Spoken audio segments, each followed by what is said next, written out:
The first Interstate Performing Arts building was built as the Washington State Pavilion for Expo 74. Take a look at this aerial picture. The clock tower is in the upper right side, and the bridge in the middle is the old Washington Bridge. Those 4 lines of tracks were where the Performing Arts Center and the old Convention Center now stands. The world was coming to Spokane, and it needed a grand stage.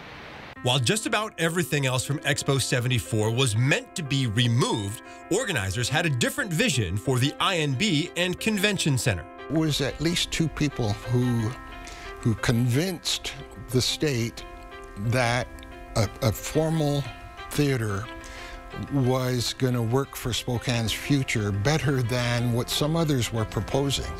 Other ideas included a planetarium or a place to view fish. Thank heavens, Luke Williams and Claire Jones convinced the governor and the state to move in the direction of an opera house convention complex.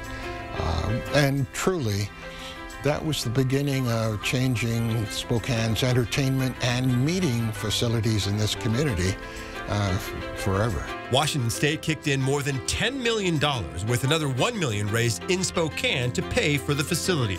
Budget was tight. Time frames were tight, and where it was located on the site and so on. So the design for it revolved from all of that.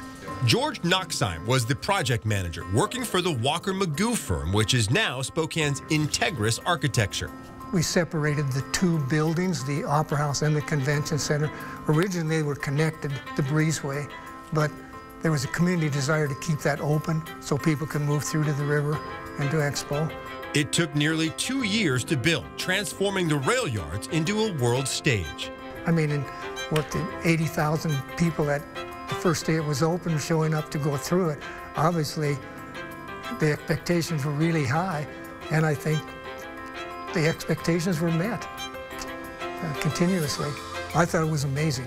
I thought it turned out great, and I thought that everybody working on it, it really exemplified the spirit of Expo, I think.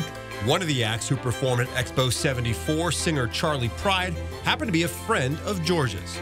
So I'm in the audience with my wife, and so he introduces me again. And I think, geez, you know, and he said, and you know, George did this building. Charlie, I was one small piece of this, putting this building together. But one huge piece of Expo's legacy.